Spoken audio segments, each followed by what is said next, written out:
নমস্কার বন্ধুরা, আমার চ্যানেল সোনার সাথে রান্না করে তোমাদেরকে স্বাগত জানাই। আজ আমি নববর্ষের স্পেশাল আরেকটি রেসিপি নিয়ে চলে এসেছি।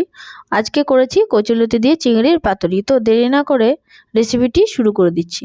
প্রথমে আমি কচুলতি এক আটি নিয়েছি, এটা ভালো করে কেটে ধুয়ে নিয়েছি। এবার একটা ফ্রাইং প্যানের মধ্যে কচুলতিগুলো নিয়ে তার মধ্যে পেঁয়াজ কুচি, চেরা কাঁচা লঙ্কা দিয়ে দিয়েছি।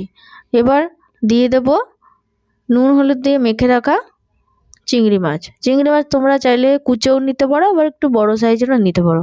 এরপর আমি এর মধ্যে দিয়ে দিচ্ছি রসুন বাটা। আমি 1 চামচ রসুন বাটা দিয়েছি।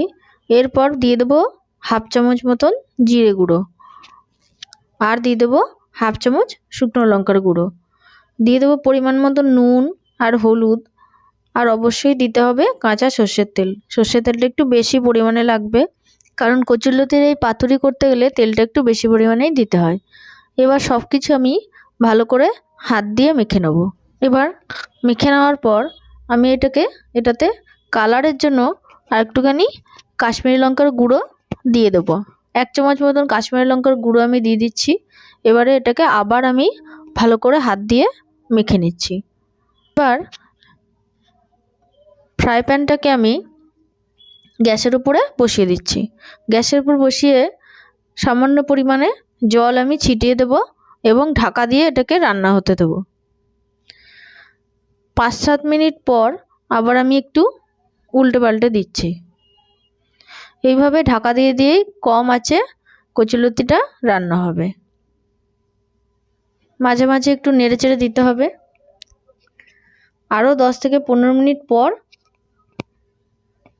আমি দেখিয়ে দিচ্ছি এটা কেমন হচ্ছে। 10 থেকে 15 মিনিট আমার হয়ে গেছে, কচুলতিগুলো সুন্দরভাবে সেদ্ধ হয়ে গেছে। এবারে ভালো করে আমি নেড়ে ঢাকনাটা খুলে দেবো।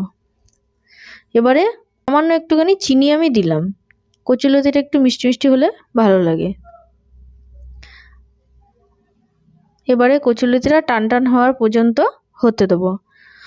আমার প্রায় হয়ে এসেছে, তেল ছেড়ে দিয়েছে। এবার দেখে দিচ্ছি কেমন হয়েছে। তোমরা এই নববর্ষ উপলক্ষে কচুলতির এই চিংড়ি রেসিপিটি ট্রাই করতে পারো। রেসিপি ভালো লাগলে অবশ্যই লাইক কমেন্ট করে দিও।